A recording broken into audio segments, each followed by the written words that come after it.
On va j'aimerais vous approfondir avec vous un point qu'on a en fait vu en fin de cours la semaine dernière. Avec les questions en fait de la semaine dernière, j'ai compris que vous étiez un groupe très spécial et que vous vouliez comprendre les choses en particulier, en profondeur. Alors, en fait, on avait vu cette mise en parallèle entre Ruth et Orpa. Et en fait, cette mise en parallèle, elle va nous donner des principes fondamentaux sur ce qui va venir façonner nos comportements. D'accord? Alors, pourquoi c'est en rapport avec Shavuot? Parce qu'en fait, Matan Torah, ça ne s'est pas juste passé il y a 3330 ans. C'est chaque année que ça se passe. Chaque année, on revit le don de la Torah. Mais si on ne fait pas un travail préliminaire intérieur, comme celui que vous faites en étudiant le dimanche matin, si on ne fait pas ce travail, alors la Torah qui va nous tomber dessus à Shavuot ne va pas venir nous pénétrer. Elle ne va pas venir nous transformer de l'intérieur. C'est comme si, en fait, il y avait un film plastique qui empêchait à l'encre de venir s'ancrer sur moi. D'accord? Donc, si on ne s'est pas préparé, ça ne va rien venir imprimer à l'intérieur de nous. Ça va venir nous glisser. Vous savez, comme des gens qui sont dans la même pratique du judaïsme, la même, on va dire, la même façon de vivre les choses depuis toujours. Ils n'ont pas évolué. Il y a toujours les mêmes rituels, d'accord? Mais il n'y a pas, il y a pas cette amélioration. Or, la Torah, c'est plus qu'un rituel. La Torah, c'est un logiciel d'amélioration de soi-même.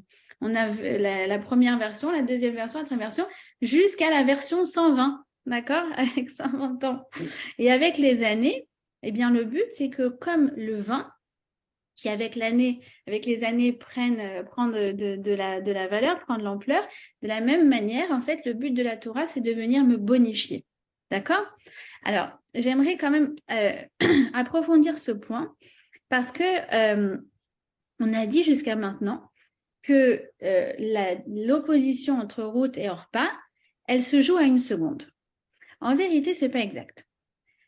C'est qu'en fait, cette seconde où tout se joue, où une part à droite et l'autre part à gauche, une va dans le chemin de la Torah et une va dans le chemin de la Touma, eh bien, en fait, cette seconde, elle est révélatrice de quelque chose de beaucoup plus profond qui se passe chez ces deux femmes et qui est latent, en fait, depuis, on ne sait pas, des mois, des années. Ça veut dire jusqu'à maintenant, on a dit qu'elles étaient similaires en tout point. D'accord? Justement, à ce moment-là, les chemins se séparent et elles prennent des directions opposées. Et bien, en fait, ça nous montre que ce n'était pas le cas. Elles ont l'air similaires en tout point pour un regard extérieur. Mais en vérité, cette seconde-là, elle est révélatrice d'une différence profonde au point de vue de l'identité. Ça veut dire que du point de vue extérieur, vous avez le même niveau de pratique religieuse. Sauf qu'en fait, il y en a une, Orpa, qui était fragile. C'était en fait une pratique de surface, c'était du rituel. Mais ça ne l'a pas transformé de l'intérieur.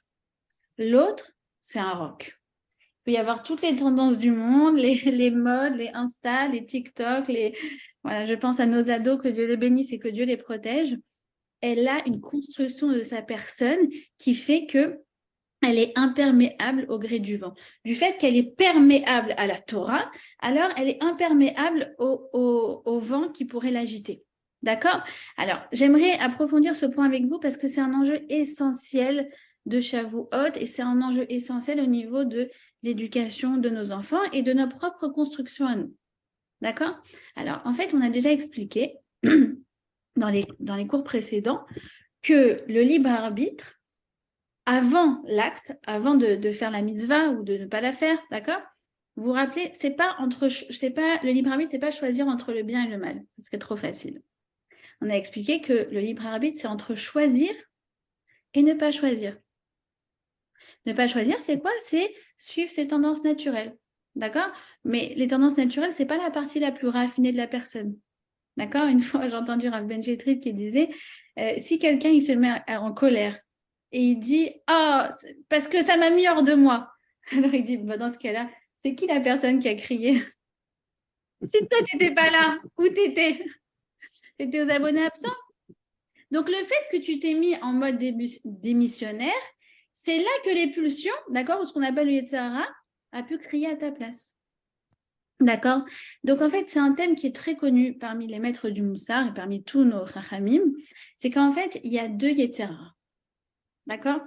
Il y a le premier qui te dit, qui va te pousser à faire la faute. D'accord? Il y a un deuxième. C'est quoi le deuxième? C'est qu'une fois que j'ai bien agi, par exemple, quelqu'un m'a mal parlé, et puis moi, j'ai fait preuve de noblesse, j'ai fait preuve de retenue, je n'ai pas répondu. Après avoir fait cette chose extraordinaire qui est de faire preuve de tenue et de retenue, il y a un deuxième Yetzer Hara qui vient et qui me pousse à regretter d'avoir bien agi.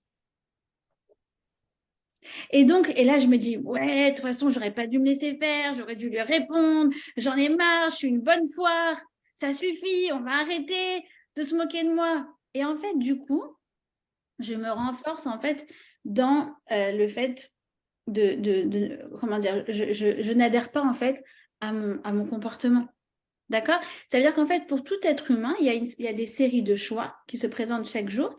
Et après le choix, il y a comment j'interprète ce que je viens de faire. Par exemple, j'ai rendu service, j'ai fait du recette, génial. Mais peut-être qu'après ça, je me sens une bonne poire. Et je me dis, ça suffit, on a marre, on profite de moi. Vous savez, par exemple, vous avez été à un mariage, on vous dit, ah, tu peux me ramener à la maison, puis il y a 3 copines qui vous demandent, finalement, vous faites le tour du truc, vous rentrez chez vous à minuit et demi claqué, et au lieu de vous dire, bon, bah, je suis contente d'avoir rendu service avec ma voiture, bah, oh là là, bah, la prochaine fois, je ne me laisserai pas faire comme ça. D'accord? Et c'est pareil avec tout. C'est pareil même avec quelqu'un qui est au régime. D'accord? Imaginons qu'elle a réussi à se retenir. Elle a dit, je ne mangerai pas, je vais à ce mariage, je ne mangerai pas la mousse au chocolat. D'accord? Et elle a tenu. Et après, elle regrette, elle dit, franchement, il avait l'air tellement bon ce gâteau. Mais du coup, la prochaine fois, c'est pas sur une mousse au chocolat qu'elle va se jeter, mais sur deux. Donc en fait, si vous voulez, il y a un exercice du libre arbitre après l'événement. Et ça, c'est un élément déterminant pour savoir si je me suis renforcée, c'est-à-dire qu'en fait, cette Torah, je l'ai vraiment agrégée à mon identité, je me sens faire une avec elle, ou alors affaiblie. Et là, si je me sens affaiblie, je vais me dire, ah non, mais cette fois-ci, je ne me laisserai plus faire dans les prochains événements. Donc, vous comprenez, avant l'enjeu, c'est est-ce que je surmonte la tentation ou non? D'accord? Et après l'épreuve, après l'événement, il y a un autre enjeu, c'est est-ce que je regrette ou non d'avoir surmonté cette tentation? Donc, en fait, vous comprenez un enjeu fondamental, c'est la capacité de s'auto-encourager. C'est de se dire, je suis fière de moi, de capitaliser nos réussites au lieu de les subir, de les intégrer en fait dans notre identité personnelle pour se construire vraiment, de dire, ah, ça, c'était moi. Ça, je suis fière de moi. Et si en fait, je n'adhère pas avec ce que je fais, je me dis, oh, j'en ai marre, mais ça, c'est pas moi, mais ça. Bah, en fait, vous comprenez que finalement, c'est que comme un mouvement de ressort, je tire, je tire, mais ça risque de partir très, très loin. Et ça explique la crise d'ado, la crise de la quarantaine, le burn-out. D'accord? En fait, l'enfant, l'ado en rébellion, c'est quoi? C'est d'accord, il faisait la pratique des mitzvot jusqu'à maintenant, mais en fait, il n'avait pas d'adhésion intérieure. D'accord? Et regardez comment c'est écrit. Je vous ai dit entre Ruth et Orpa, le Talmud, il vient, il dit venez à Neshuka, les enfants de celle qui a embrassé, c'est qui? C'est Orpa, tomberont dans les enfants de celle qui a été advuka, de celle qui s'est attachée. Regardez ces deux termes, Neshuka et dvuka.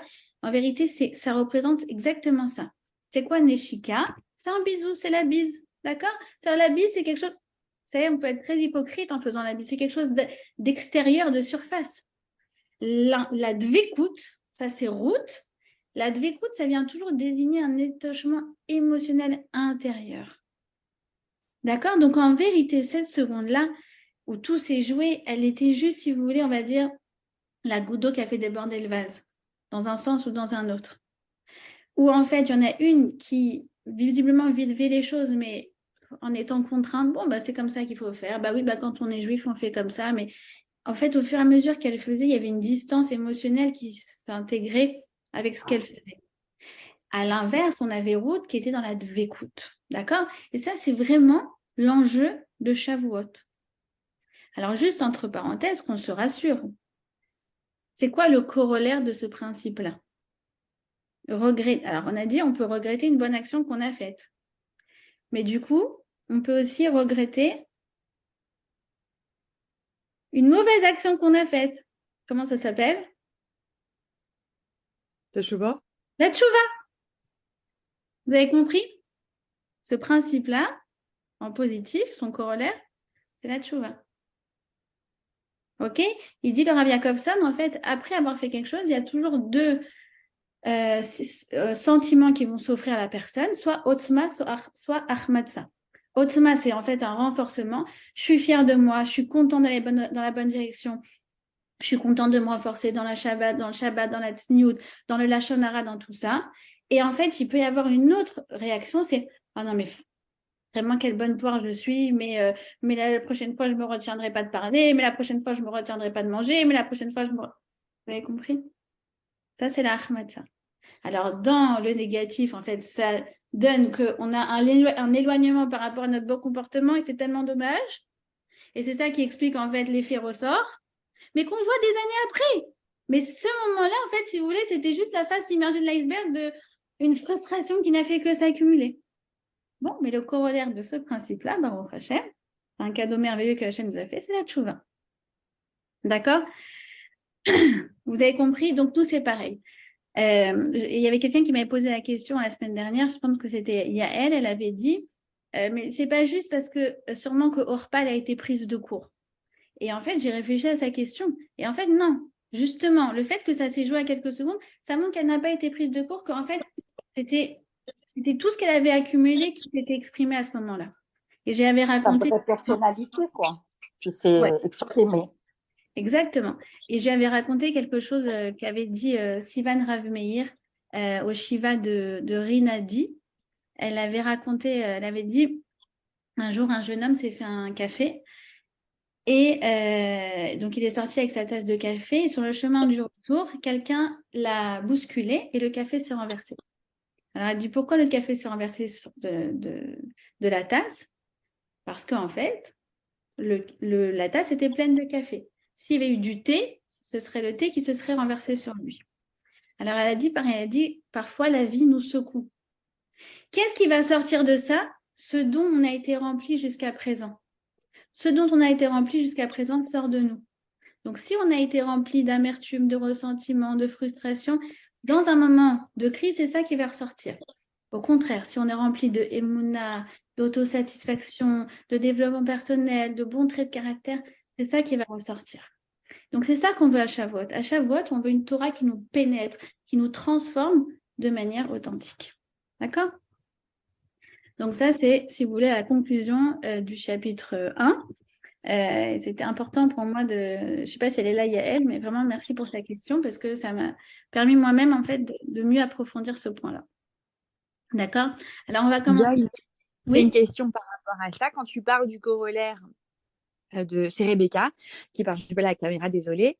Du coup, quand tu parles du corollaire qui est la tchouva, en fait, Orpa, même si elle n'avait pas intériorisé des midot tova jusque-là et que en fait c'est la goutte d'eau, elle aurait malgré tout pu à ce moment-là faire tchouva et aller avec Naomi, ce qu'elle n'a pas fait. D'accord, c'est vrai. Ça aussi. C'est vrai. D'accord. C'est vrai, c'est vrai. Mais parce qu'on dit que rien n'est irrattrapable. Mais tu comprends bien qu'il y a un moment, un stade où c'est très difficile pour la personne de s'extirper de ça. J'ai lu ce Shabbat, un roman extraordinaire, vraiment. J'ai pas pu m'arrêter. J'ai lu 500 pages. Hier, je me couchais à 1h du matin, j'arrivais pas à m'arrêter de lire. Et c'est marrant parce que mon fils, il lit le même livre en hébreu. Et ce matin, on s'est regardé. Je lui ai dit, toi, t'as lu jusqu'à 1h du matin. Il m'a dit, oui, je dit, moi aussi. Et dans l'histoire qui s'appelle Le Testament de Chaim Greenbaum, et dans cette histoire-là, justement, il y a l'histoire d'un enfant qui était un enfant prodige, Talmid Chacham, etc., mais qui, en fait, était un peu forcé par son père. Bon, il faut lire toute l'histoire. Le père était rescapé de la Shoah, il avait mis tous ses espoirs dans cet enfant, et donc, du coup, il avait beaucoup de pression et tout. Puis, à un moment, en fait, on voit qu'il craque. Alors, il craque suite à un événement qui était ponctuel. Mais en fait, j'ai vraiment pensé à ça. Je me suis dit, c'est la goutte d'eau qui fait déborder le vase. Alors, c'est sûr que la tchouva est toujours ouverte à tout le monde. Mais vous comprenez qu'il y a des états émotionnels qui sont plus propices à faire une crise que quand on est bien dans ses baskets. Mais en fait, Excusez-moi, je peux poser une question. Oui, oui, allez-y. bon.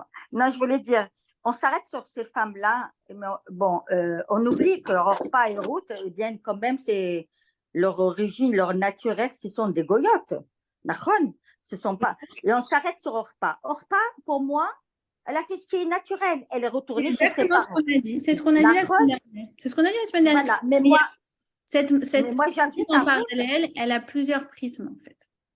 mais moi, j'ajoute à Ruth, si elle a fait ça, certainement, elle a une Gilgun Neshama d'une tzadékette, de quelqu'un qui est. Et c'est ça qu'elle a exprimé sa personnalité. C'est sa Neshama qui est ressortie. Dodi, vous ferez des recherches dessus. S'il vous plaît. D'accord. Voilà. Je peux poser une question, s'il vous plaît? Oui, oui, c'est Geneviève? Oui, c'est ça. Excusez-moi. Ce Dites-moi. que je ne comprends pas, c'est que parfois dans la vie, c'est pas une question de force de caractère ou quoi que ce soit. On peut avoir peur de faire certains choix et on n'est pas responsable parce qu'on a peur. La peur, ça existe. Alors, ça n'est pas à réprimander. Je comprends pas. Non, ça n'est pas une histoire de teshuvah ou autre chose. Elle a écouté sa belle-mère et elle a eu peur de faire ce choix. On peut voir les choses comme ça. Tout à fait, tout à fait. En fait, on a vu. Et puis parfois aussi, il nous arrive des choses dans la vie où, ben voilà, après, on a peur, voilà, on a peur. Et des fois, il arrive des choses graves dans la vie où on reste avec cette crainte et on se dit, le bon Dieu, il décide pour moi et c'est tout. Et j'ai peur de faire des choix. Ça, c'est, voilà, je ne sais pas. Mais c'est pour ça, exactement. En fait, c'est pas parce qu'on est faible. C'est, voilà. C'est pas autre chose, l'histoire de la force de caractère. Non, on a dit plusieurs choses. On a dit que Orpah, c'est celle qui, en fait, ne sort pas de sa zone de confort. C'est ça, on a appelé ça comme ça. Maintenant, ce qu'il faut comprendre, c'est que cette Megillah, justement... Le confort, ça dépend de quoi aussi elle est responsable. Voilà, c'est difficile, hein. On ne peut pas être en zone de confort pour des choses pareilles. Si elle a plein d'enfants et que, je ne sais pas, voilà, elle voit que ses enfants et la sécurité de ses enfants, ce n'est pas une histoire de zone de confort. Il faut comprendre. J'entends ce que vous dites. Justement, en fait, ce que je vous dis, c'est que cette Megillah, elle nous pousse à ne pas s'arrêter à l'aspect extérieur. Comprendre qu'en fait, à l'intérieur, il y a un enjeu qui est beaucoup plus puissant. Puisque jusqu'à maintenant, on avait deux personnes similaires, mais on voit que l'une a pris tel chemin et l'une a pris l'autre. Et donc, en fait, c'est révélateur d'une différence au niveau de la construction intérieure. Maintenant, ce qui nous intéresse, ce n'est pas de dire elle est bien, pas bien. Justement, c'est de ne pas s'arrêter justement à l'extériorité des choses. Puisque justement, maintenant, elles étaient similaires en tout point. Et qu'en fait, ce moment de séparation, où c'est pas simplement, je vous rappelle, c'est pas simplement qu'elle est retournée chez papa et maman pour vivre sa vie de princesse. Elle est partie dans la débauche la plus totale. D'accord? Je vous rappelle que ce jour-là, elle a été donc dans, je ne sais pas comment on appelle ça, une orgie. D'accord? Donc, c'est même un monde, si vous voulez, qui la sépare. D'accord? C'est tellement fin, tellement fin que ça a valu le coup de consacrer 1h30 de cours avec énormément de prismes différents. Et l'un vient s'ajouter à l'autre. D'accord? Son choix est légitime, bien sûr, tout comme quelqu'un qui n'a pas envie de se convertir au judaïsme. D'accord? Que ce soit bien clair. Maintenant, dans le deuxième chapitre, on va parler du chesed. Et là, en fait, la Megillah nous introduit un nouveau personnage qui est celui de Boaz. Alors, vous allez voir, dans ce chapitre-là, on va avoir beaucoup de détails qui ont l'air assez insignifiants. Il lui dit bonjour et il lui dit prends du pain grillé. Enfin, on va voir, en fait, que justement, toute la grandeur d'âme d'une personne, elle se joue dans les détails. Elle se joue dans la finesse. D'accord? Et encore une fois, voilà, ça vient compléter ce qu'on a dit jusqu'à maintenant. La grandeur d'une personne, elle est parfois imperceptible pour un œil extérieur, mais la Megillah, justement, dans sa finesse, elle va nous faire ressortir ça. D'accord? Et c'est très, très important. Pourquoi? Parce qu'il y a un principe, c'est que Hachem, il ne donne le leadership à un homme, je parle du leadership du peuple juif, qu'après avoir vérifié son comportement dans les petites choses. On voit que Moshe Rabbeinu, eh bien, il a bien agi avec le troupeau. Il a été à la recherche des brebis galeuses. De la même façon, David Ameller aussi, il a été à la recherche des brebis galeuses. Alors, entre guillemets, Hachem dit, si je le mets maintenant leader du peuple juif, lui aussi va s'occuper de petites brebis galeuses. D'accord? Alors justement, là, la Megillah, elle va nous inviter à lire entre les lignes comment détecter la grandeur d'une personne dans ces petits actes qui ont l'air tellement anodins. Alors, ça va s'ouvrir avec un dialogue entre Ruth et Naomi. D'accord? Ruth va dire à Naomi, elle va lui dire, je voudrais aller dans les champs pour glaner des épis chez celui qui me fera un bon accueil. Et Naomi lui répond, vas-y ma fille, l'échi biti. Alors, en fait, pourquoi elle fait ça? D'abord parce qu'il y a un grand principe, c'est écrit dans le Talmud Baba Batra, c'est le Nachalat Yosef qui rapporte ça. Il dit que donc le principe, c'est qu'un homme doit accepter tout travail qu'on lui propose, mais sans jamais avoir recours à la mendicité. La mendicité, c'est vraiment le dernier recours. Alors là, en fait, il y a un système qui est un système intermédiaire que nous donne la Torah, qui est qu'en fait, les agriculteurs pouvaient donner à manger aux personnes qui étaient dans le besoin de 3 manières. La première, c'est le leket. Leket, c'est qu'en fait, la personne peut venir, elle va venir glaner dans les champs. D'accord? Alors moi, je l'ai déjà fait en Israël. Il y a des champs où on paye l'entrée et sur le coup, on a le droit de glaner. Alors, c'est quoi glaner? C'est récolter et manger sur place. D'accord? On peut aussi rapporter. On peut aussi rapporter chez soi, mais vu qu'on peut rapporter que ce qu'on a dans nos mains, donc ça reste quand même pas des limité. pas de grand volume. Ensuite, il y a autre chose, c'est shechecha. C'est, imaginons qu'un agriculteur prend des épis et en fait tomber. Alors, s'il en fait tomber 1 ou 2 épis, eh bien, ça veut dire que ça ne lui était pas destiné. C'est destiné aux indigents et il ne doit pas les ramasser. Si c'est à partir de 3 épis, alors là, il peut les ramasser. D'accord? Mais là, une fois qu'il en a fait tomber 1 ou 2, c'est plus à lui. D'accord? Et le troisième, c'est quoi? Le troisième principe, c'est la PA. La PA, c'est un bout de champ qui n'est pas à lui, qu'il cultive, qu'il exploite, mais c'est réservé aux indigents. D'accord? Et donc, du coup, Ruth, c'est ce qu'elle propose. Elle propose d'aller glaner dans les champs. D'accord? Ce qui est, en fait, si vous voulez, une manière noble de pouvoir se nourrir. D'accord? Alors, le Rav Jacobson, il explique, il dit pourquoi elle lui dit moi je vais aller aux routes, pourquoi elle lui dit moi je vais aller dans les champs? Eh bien parce qu'en fait, elle se rend compte que Naomi, tout le monde la connaît à Bethléem. Donc ça va être pour elle un opprobre, ça va être la honte, l'archouma, si elle va glaner dans les champs. Mais Ruth, elle, personne ne la connaît. C'est pour ça que quand c'est écrit dans la Megillah, il y a marqué Ruth à Moavia, Ruth de Moab. Pourquoi pourquoi il répète ça? Ça y est, elle est plus de Moab. Pourquoi on nous répète ça? Justement, le Malbim, il dit que c'est pour mettre à l'aise Naomi. Regarde, tu vois, moi ici, je suis une Moavia, je suis une étrangère. Donc, je ne vis pas comme un malaise le fait d'aller glaner. Je peux y aller incognito. Donc, pour moi, ce n'est pas un avilissement. Et du fait qu'elle lui propose ça, il dit le Malbim, il dit qu'en fait, ça lui permet de mieux vivre les choses. Au lieu de se concentrer sur sa déchéance sociale, d'accord, eh bien, elle va ressentir une remémoute, elle va ressentir une élévation. Ah, le fait que je sois une étrangère, eh bien, pour moi, je ne le vis pas comme un avilissement. Non, au contraire, pour moi, c'est une chance. Grâce à ça, je peux aider Naomi. D'accord? Donc, c'est comme ça qu'elle vit les choses. Donc, on continue. Le verset numéro 3, il nous dit, donc, elle s'en alla et elle est partie glaner dans un champ. Et, alors j'adore, Vaikar Mikre Chalakat Asade les Boaz. Et le hasard, j'adore le hasard, l'a menée dans un bout de terre qui appartient à Boaz. D'accord? Alors, Boaz, c'est le fameux Shofet.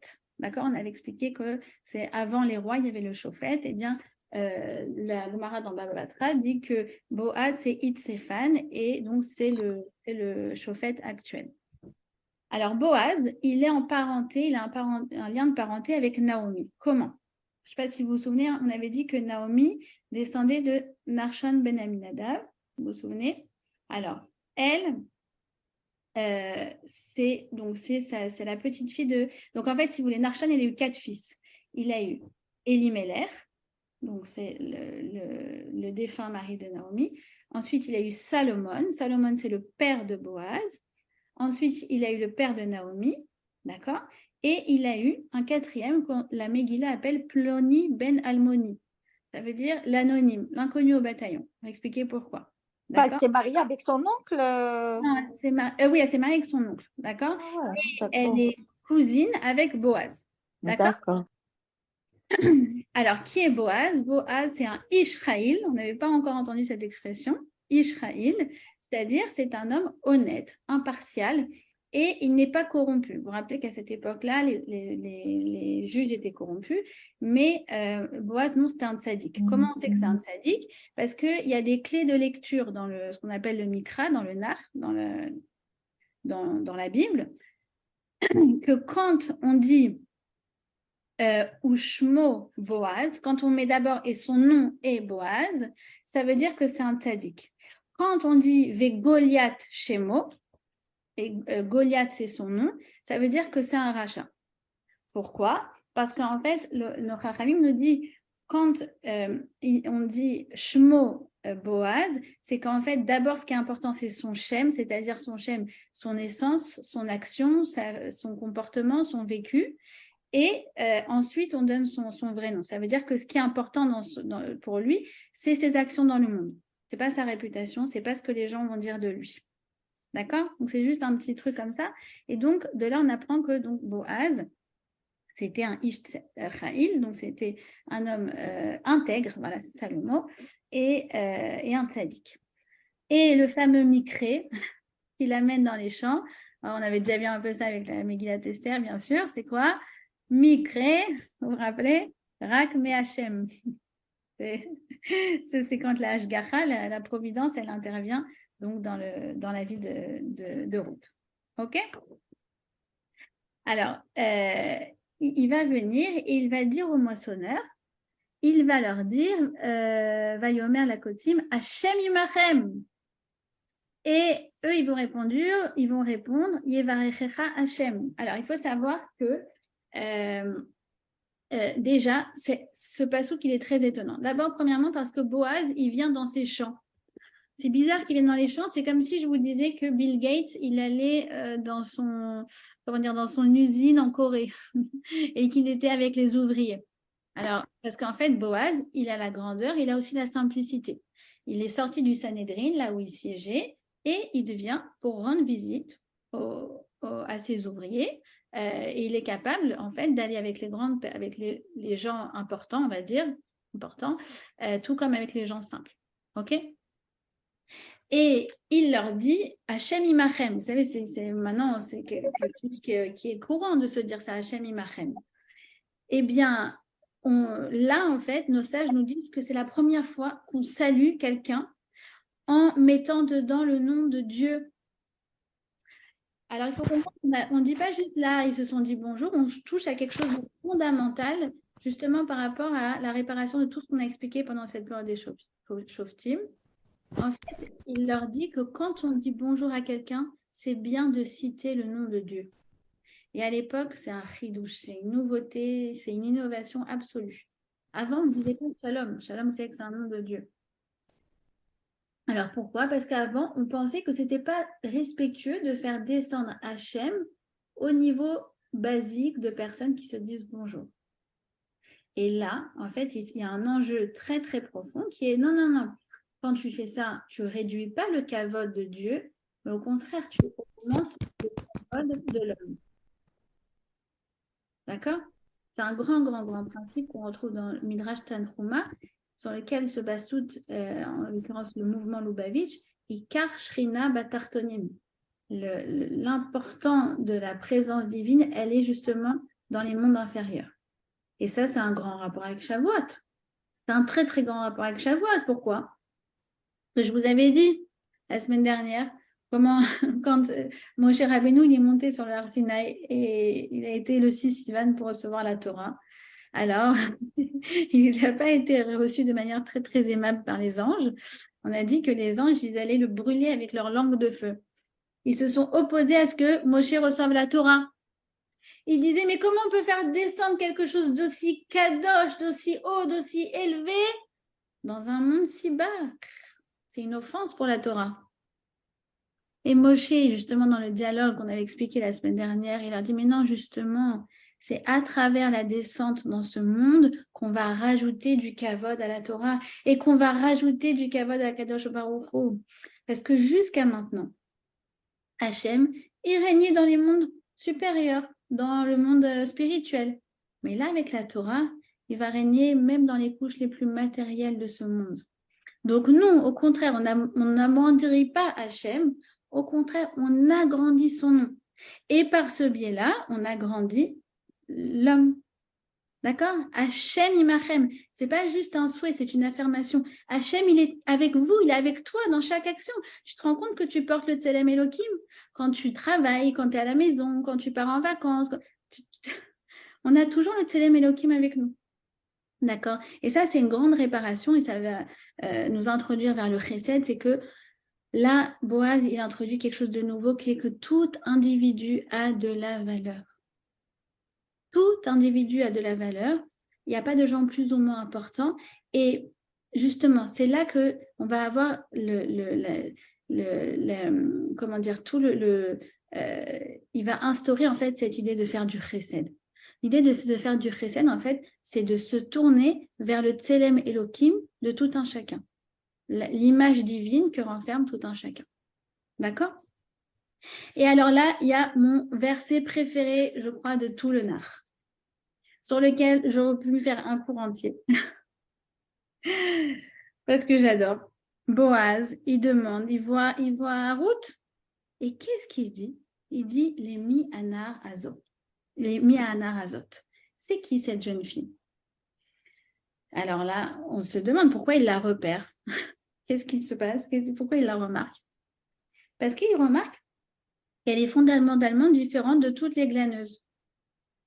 En fait, les glaneuses, vous savez, c'était des indigents, donc ce n'était pas forcément des personnes très, très, très fines. En revanche, Ruth, elle sortait du lot. Pourquoi? Parce qu'elle se baissait de manière raffinée, elle ne traînait pas là-bas, elle ne parlait pas aux hommes. Et donc, en fait, ce verset-là, ça renverse des idées préconçues qu'on peut avoir sur la tsniout. Certaines personnes croient que la tsniout, c'est « oh là là, moins on me voit, mieux je me porte ». Non, ça c'est une autre religion. D'accord? Il dit Rav Jacobson, il dit si c'était ça vraiment le fondement de la tsniout, on s'habillerait, il dit le meilleur habit, il dit c'est un vêtement de cosmonaute. Là, tout le monde, personne tout le monde. Il dit ça avec humour, mais c'est pour qu'on se rende compte que non, c'est pas ça. En fait, la tsniout d'une femme juive, elle est remarquable dans tous les sens du terme. C'est-à-dire qu'en fait, ça lui donne une posture, ça lui donne de la noblesse, ça lui donne un aspect princier, j'ai envie de dire, qui est remarquable. D'accord? Moi, j'appelle la tsniout l'élégance sans extravagance. D'accord? Voilà. Ensuite, elle est très bonne. C'est vrai. Hein? Non, mais je dis aux jeunes, tu crois que si tu te renforces dans la tsniout, alors du coup, on ne va pas te repérer, mais c'est exactement le contraire. David Ameller l'a dit dans le Télim. Exactement. Ameller, Pnima. Tout le cas d'Israël, aller vers l'intérieur. Pnima. Mais on oublie la suite, Dodi. Marqué Mimish Betsot, Zahab, c'est pour ça. elle est habillée d'or. Alors, je vais sortir la robe. D'accord.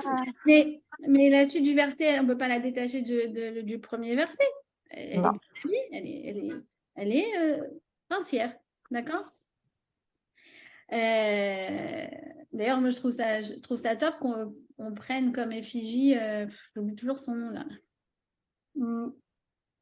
la princesse Kate Middleton. Ah oui. C'est une bonne effigie. Voilà. D'ailleurs, si vous remarquez, vous regardez le code d'habillement de la reine, fille royale, voilà, Elisabeth. Voilà. Donc en fait, Hachem nous a juste donné le code pour s'habiller comme une princesse. Voilà. Alors, ok. On est les filles du roi, on oublie. Faut pas oublier qu'on est les filles d'un roi, du Melech Melachim. Alors ensuite, donc il pose la question, on lui répond, on lui dit bah, c'est une jeune fille de Moab qui est revenue avec Naomi.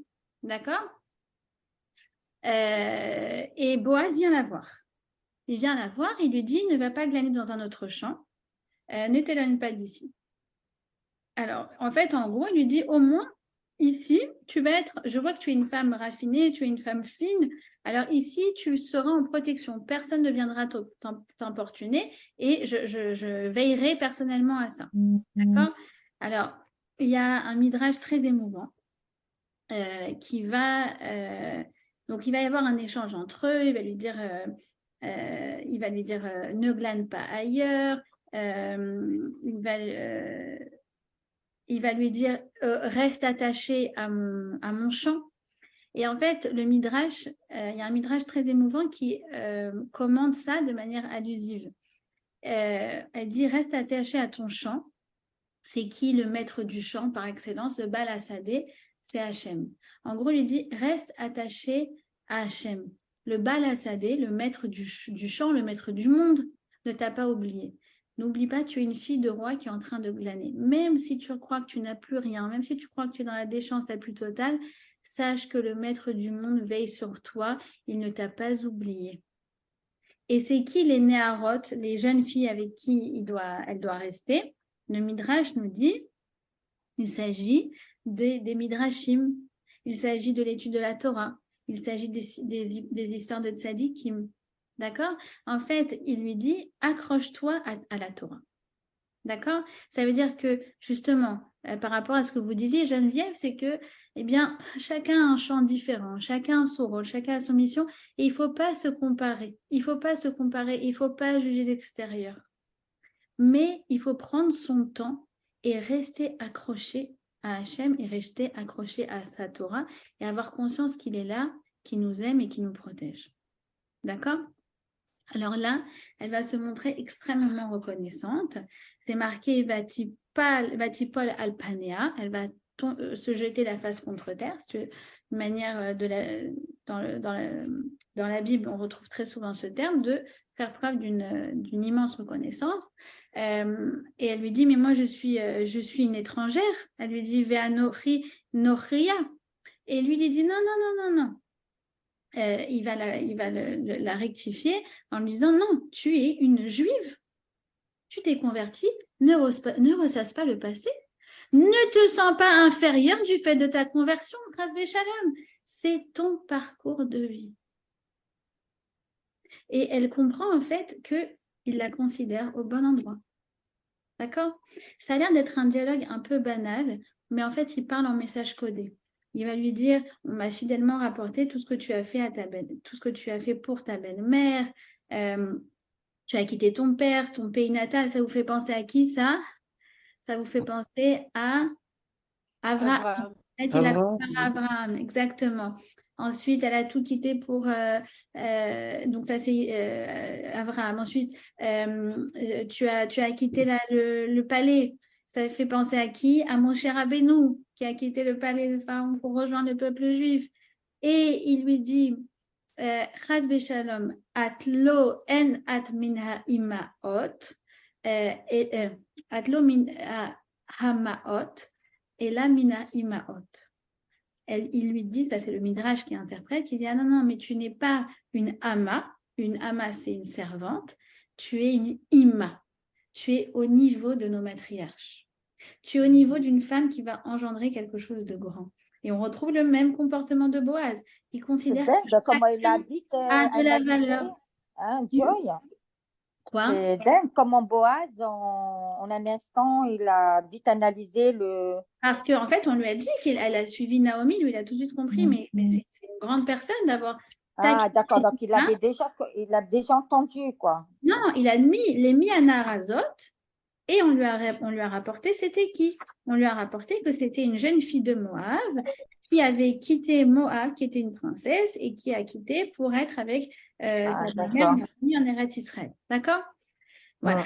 Elle mange, elle se rassasie, et puis elle va rentrer. Elle va rentrer pour rejoindre sa belle-mère. Et là, il y a un dialogue aussi très, très intéressant entre... Excusez-moi. Juste une seconde, Jai.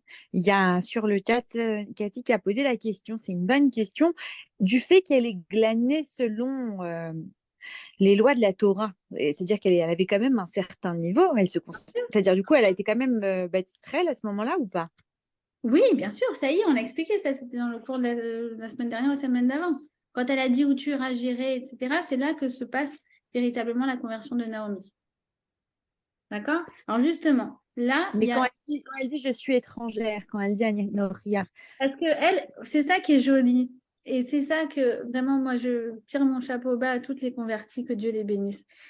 C'est que parfois, quelqu'un qui s'est converti peut avoir un sentiment d'infériorité, de ne pas être à sa place, de dire moi, je ne suis pas née juive. Chas v'shalom, chas v'shalom. Boaz, il lui dit tu es à ta place, c'est ton parcours de vie. Hachem, il t'a fait naître comme ça parce qu'il a fallu que tu passes par ça pour en arriver à exprimer ta neshama. Pourquoi? Qu'est-ce que... Je ne sais pas. Chacun a son parcours, chacun a ses raisons.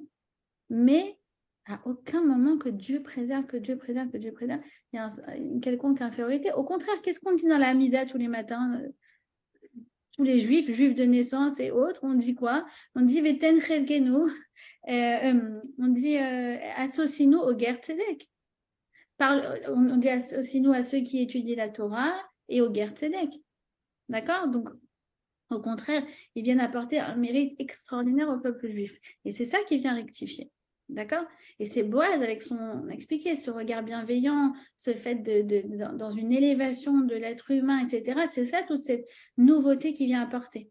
D'accord? Jusqu'à présent, c'est vrai qu'en plus de ça, dans la conversion de Ruth, il y avait une croyance populaire qui disait que les Moabim ne pouvaient pas se convertir au judaïsme. En vérité, c'était vrai pour les hommes. Je ne vais pas raconter toutes les raisons, mais les hommes étaient réputés pour un tel égoïsme que tu ne peux pas rentrer dans le peuple juif si tu n'as pas la base de la base de la base qui s'appelle le chesed. D'accord? En revanche, pour les femmes, cette takana ne s'appliquait pas. D'accord? Donc, il vient vraiment redorer le blason de Ruth et par la même occasion de toutes nos chères converties. D'accord? Alors, donc sa belle-mère, elle la reçoit et elle lui demande où est-ce que tu as glané aujourd'hui, où as-tu travaillé, et puis elle lui répond une phrase magnifique, on va expliquer. Elle va dire l'homme chez qui j'ai travaillé aujourd'hui s'appelle Boaz. On va expliquer tout ça. Alors, d'abord la question de Naomi, il demande Rav Yakovson, il dit c'est bizarre parce que Naomi elle mange. Et après, elle lui dit, mais où est-ce que tu as trouvé tout ça?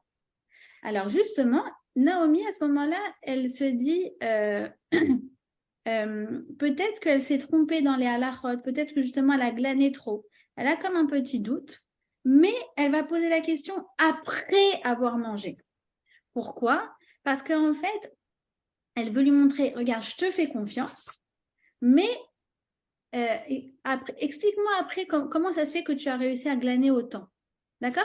Comme si vous mangez chez quelqu'un, vous lui faites confiance, mais à un moment, vous dites ta viande, tu l'as achetée où? Si vous posez la question avant, la personne, ça peut la mettre mal à l'aise en mode ah, mais elle croit que. Mais si on pose la question après, ça veut dire que, en fait, je te fais confiance, je veux juste savoir cette viande, elle est délicieuse, dis-moi où tu l'as achetée.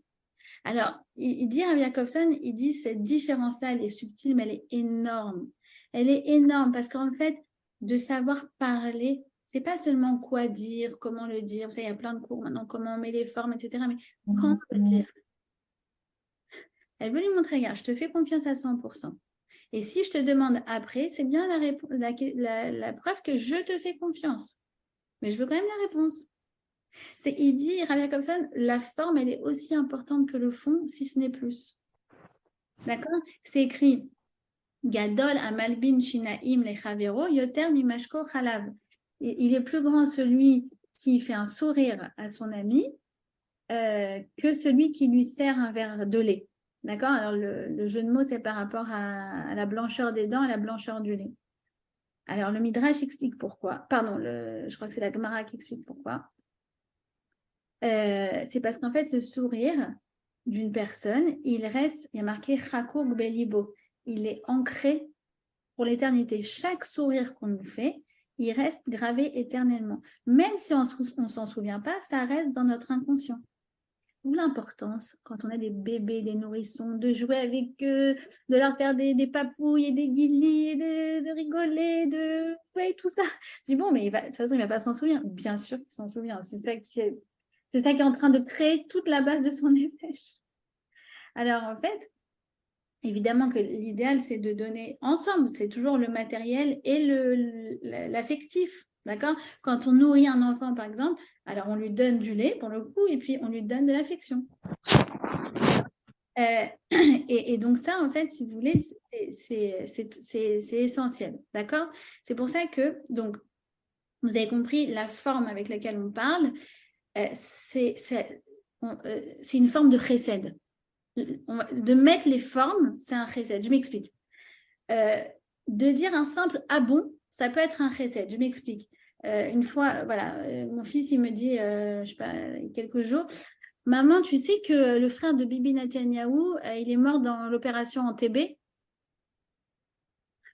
Oui, je sais. Mais là, je lui dis « Ah bon? Raconte. » Et il était super content. Parce que tout d'un coup, ça le met en valeur, il avait quelque chose à raconter, il avait lu tout un livre. Vous voyez ce que je veux dire? Ah bon, raconte.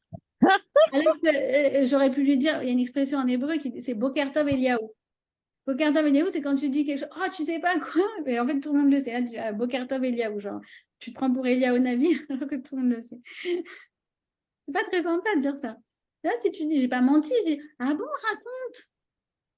C'est une manière, en fait, de donner de l'estime à quelqu'un. De donner du kavod, de donner du poids à qui il est. D'accord? Du poids à sa croissance, c'est-à-dire que la maman, elle accompagne la croissance de l'enfant dans ses découvertes, dans ses apprentissages. Bien sûr, mais on remplit, on le remplit, on le remplit, on le remplit. Chaque sourire, chaque bisou, chaque caresse, on remplit. Elle dit la rabbinite Tokoczynski, Melet, c'est du, comment on appelle ça? C'est du ciment. D'accord? Il a sa forme, et puis en fait, nous, chaque bisou, chaque geste affectif, on remplit le kéli, on remplit. C'est ça qui le construit. Oui, mais oui, bien sûr.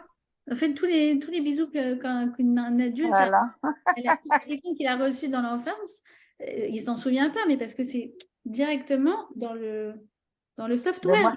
Je vois ma petite fille qui a 4 ans et demi qui est venue me dire « Mamie, Rabbi Shimon Bar Yochai, elle était dans la grotte. » Alors moi, je dis « C'est vrai, mais c'est comme Rayana, elle était, tu sais quoi, contente de me le raconter. » J'adore. Ah, il faut que vous m'appreniez à faire le vrai Chikubara avec l'accent. Ah oui. À la marocaine. Encore bien entraîné sur le Chikubara. Alors là, elle va lui dire une phrase exceptionnelle. Donc, elle lui dit, où est-ce que tu as glané? Et elle lui répond en hébreu. Excusez-moi. Elle lui répond en hébreu. Vatomer Shem Haish Asher Asiti Imo Hayom Boaz. Une phrase exceptionnelle. Elle lui dit, l'homme à qui j'ai fait du chesed aujourd'hui s'appelle Boaz. Là, tu dis, mais non, excuse-moi, c'est lui qui a fait preuve de générosité envers toi, c'est pas toi qui as fait preuve de générosité envers lui. Alors vient le Midrash et nous dit, ah non, c'est elle qui a fait preuve de générosité envers lui, parce que le pauvre, il permet aux donateurs de faire 10 mitzvot. Donc, lui, il m'a donné du pain. Merci beaucoup, je lui suis très gré, d'accord? On voit qu'elle fait vraiment preuve de reconnaissance. Mais n'oublie pas que grâce à moi, il a gagné 10 mitzvot. Genre, moi aussi, j'ai de la valeur. Et il dit Rabbi Jacobson, il me dit là, ça nous montre encore 3 différentes formes de chesed en une phrase. D'abord, le chesed de Boaz vis-à-vis de Ruth, parce qu'elle a vraiment ressenti que c'était comme ça. Elle s'est jamais sentie amoindrie par la générosité de Boaz envers elle. Elle s'est toujours sentie avoir de la valeur. D'accord? Ça, c'est la première chose. Ça veut dire qu'il lui a donné de manière digne. D'ailleurs, c'est vrai, il lui dit assieds-toi, trempe ton pain dans le vinaigre, etc. Tout ça, on a l'impression que c'est des choses qui sont anodines. En vérité, c'est très, très subtil. Assieds-toi, mange. Voilà. Comme par exemple, si quelqu'un a une employée de maison et lui dit, par exemple, viens manger avec nous à table. D'accord? C'est magnifique. D'accord? Il y en a qui vont dire c'est la moindre des choses, mais ça dépend comment on a grandi. Je veux dire.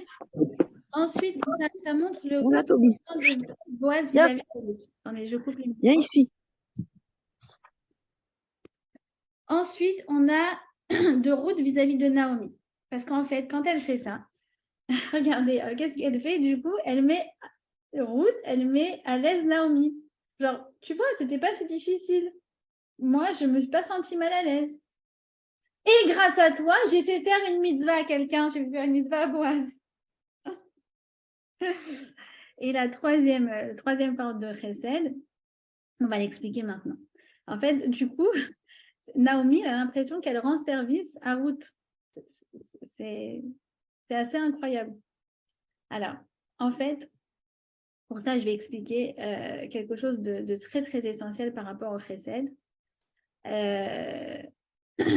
Parce qu'en fait, c'est le Chesed qui se passe dans ce chapitre-là, c'est lui qui va être générateur de toute la fin de la Megillah, de toute la délivrance, de toute la Géoula. D'accord? Alors, pourquoi? Un jour, il y a un César qui demande à Rabbi Yoshua, qui lui dit, je n'ai pas compris, si Hachem, il aime les pauvres, alors pourquoi il ne les sustente pas? Pourquoi la parnassa doit venir par des étrangers? Rabbi Yoshua lui répond, chez Niske al Yadam, pour que nous, on soit méritants grâce à eux. Alors, il pose la question, il dit, mais alors quoi? Ils souffrent pour que vous soyez méritants? Non. De toute façon, leur situation financière, c'était leur tikkun. Mais nous, notre mission, votre mission, si vous l'acceptez, c'est de faire du chesed. C'est-à-dire qu'en fait, tout provient d'Hachem.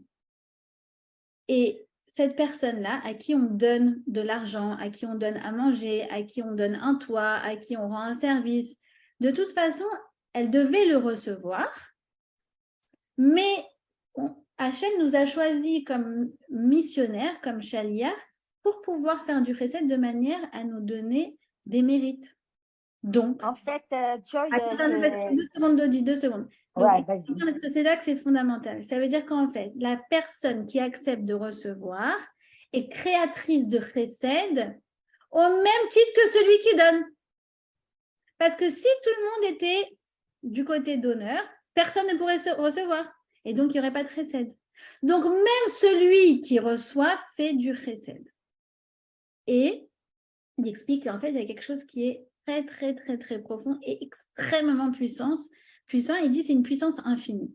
Il dit c'est quand dans une keila, dans une famille, dans un couple, dans une amitié, c'est quand il dit les frontières entre Noten et Mekabel, entre les donneurs et les receveurs, sont très floues.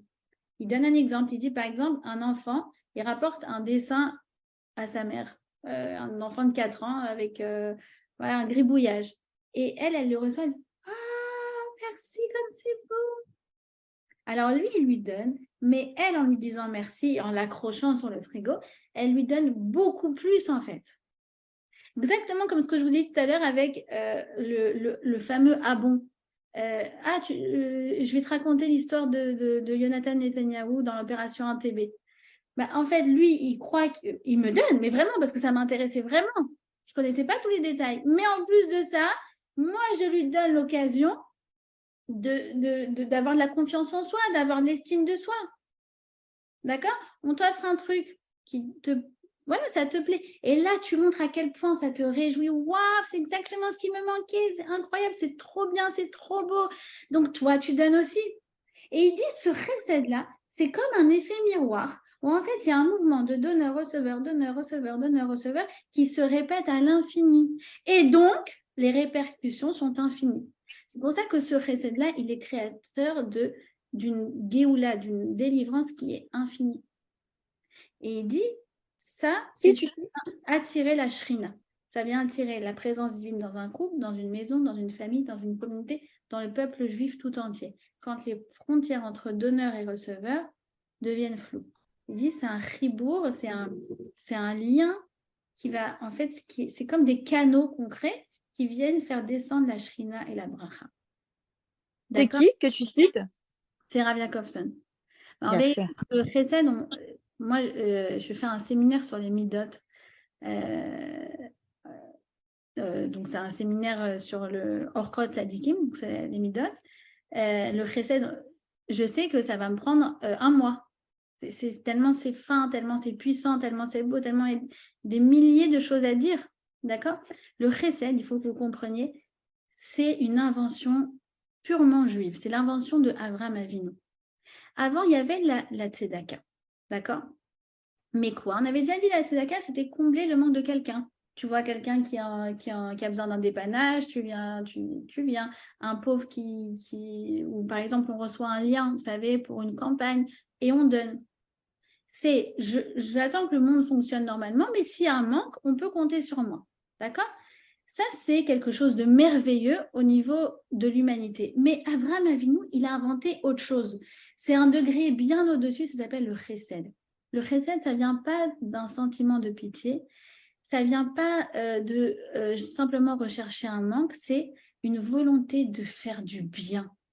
Parce qu'en fait, comme Hachem, il nous fait du bien, il est métive là, nous, il nous fait du bien. Alors nous aussi, on cherche des occasions, on est proactif pour chercher des occasions de faire du bien. C'est pour ça qu'Avraham Avinu, alors qu'il aurait eu toutes les raisons, 3 jours après sa Brit Mila, où il était au plus bas point au niveau de la santé, de rester allongé, de dire à Eliezer, s'il te plaît, apporte-moi un camol, je veux juste rester tranquille. À ce moment-là, il dit, non, je me lève, j'ai besoin de faire du chesed. Alors, comment on distingue si on fait de la tzedaka ou du chesed? Les deux, c'est bien, d'accord? Mais le chesed, il y a une répercussion qui est puissance à l'infini. Et bien, je vais vous donner le truc. Parce que même moi, ça m'a beaucoup aidé. Imaginons que on vous envoie la campagne pour la yeshiva du Rav Intel. D'accord? Et vous faites, et vous rentrez le numéro de carte bleue. D'accord? Et ça ne passe pas. S'il y en a un qui dit, écoute, j'ai essayé, mais ça ne marche pas, tant pis, ça s'appelait la tzedaka. S'il y en a un qui dit, ah non, mais je veux vraiment l'aider, là, ça ne marchait pas, mais tu sais quoi, je vais appeler le numéro, je vais dire, attendez, je vais vous faire un don. Alors là, ça s'appelle du chesed. Il dit, Rav Yakovson, il dit par exemple, si une fille, elle s'est engagée à faire du bénévolat, d'accord? Elle s'est engagée, par exemple, elle devait rendre visite à une personne seule, et que la personne l'appelle, lui dit, écoute, je suis désolée, ma chérie, aujourd'hui, ne viens pas parce que je ne me sens pas bien. Alors, si elle est soulagée, c'était la tzedaka. Mais si elle dit, oh, dommage, j'avais tellement envie de lui faire du kiff, alors ça s'appelle du chesed. Le chesed, c'est des répercussions qui sont infinies.